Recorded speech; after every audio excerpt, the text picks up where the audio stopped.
Saint Pierre d'Alcantara, traité de l'oraison et de la méditation, chapitre 4.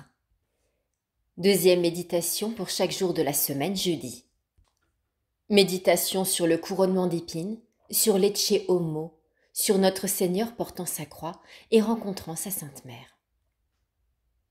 En ce jour, vous méditerez sur le couronnement d'épines, sur l'état où était le Seigneur lorsque Pilate dit aux Juifs « Voilà l'homme ».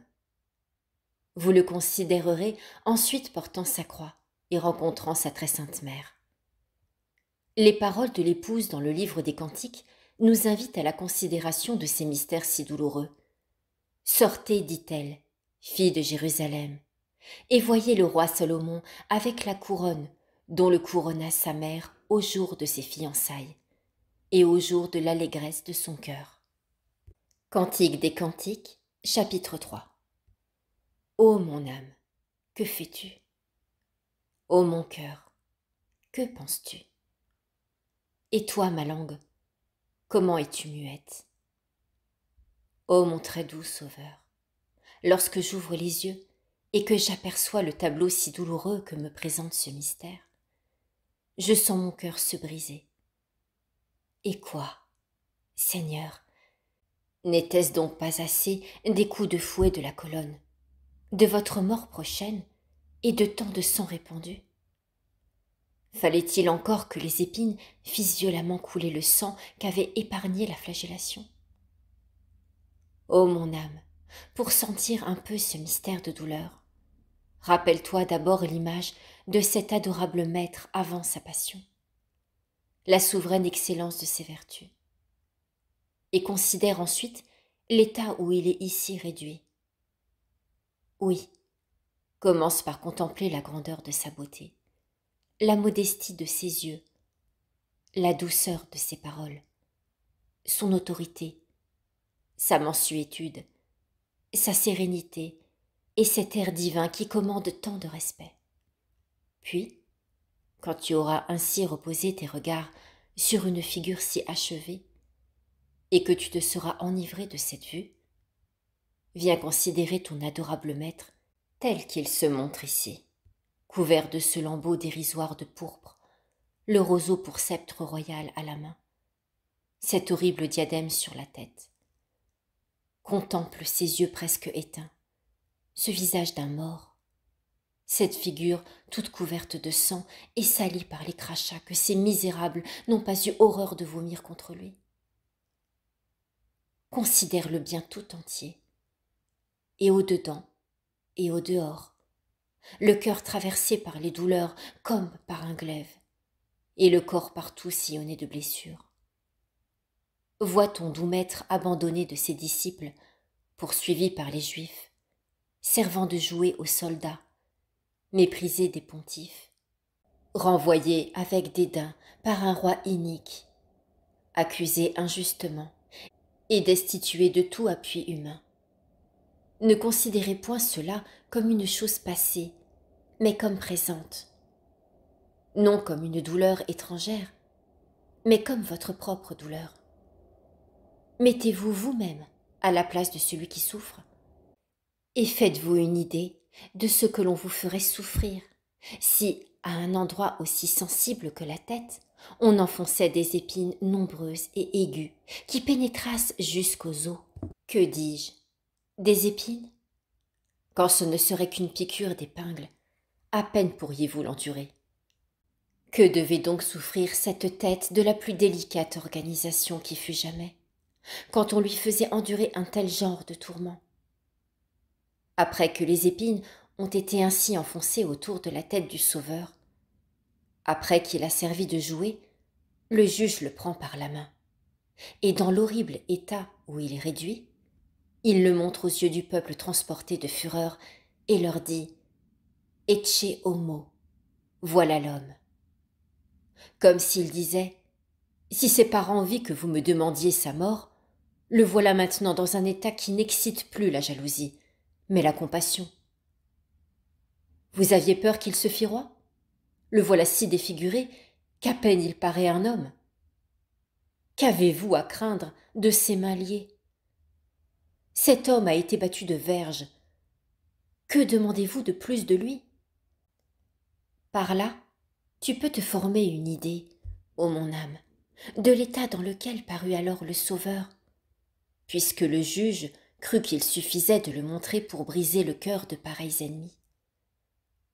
Comprends aussi combien il est indigne qu'un chrétien n'ait pas compassion des douleurs de Jésus-Christ, puisqu'elles étaient si grandes qu'au jugement de Pilate, elles devaient amollir des cœurs si endurcis. Voyant cependant que tous les supplices qu'on avait fait subir à ce très doux agneau ne suffisaient pas pour adoucir la fureur de ses ennemis, le juge rentre au prétoire et s'assied sur son tribunal pour prononcer la sentence définitive sur cette cause. Déjà aux portes était la croix, instrument du supplice. Déjà commençait à se déployer en l'air ce redoutable étendard menaçant la tête du Sauveur. La cruelle sentence est enfin prononcée. Elle est promulguée. Soudain, les ennemis ajoutent cruauté à cruauté.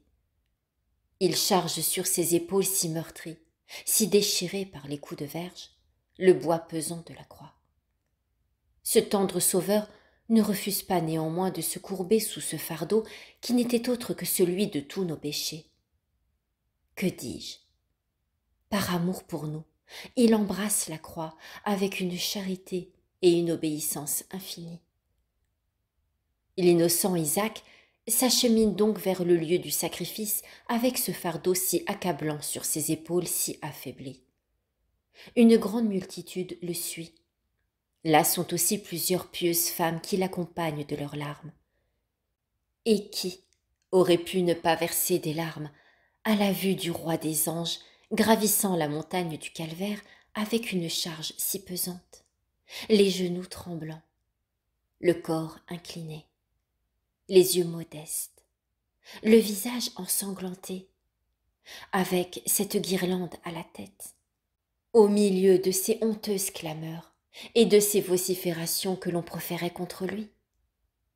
Cependant, ô mon âme, détourne quelques instants tes regards de ce cruel spectacle.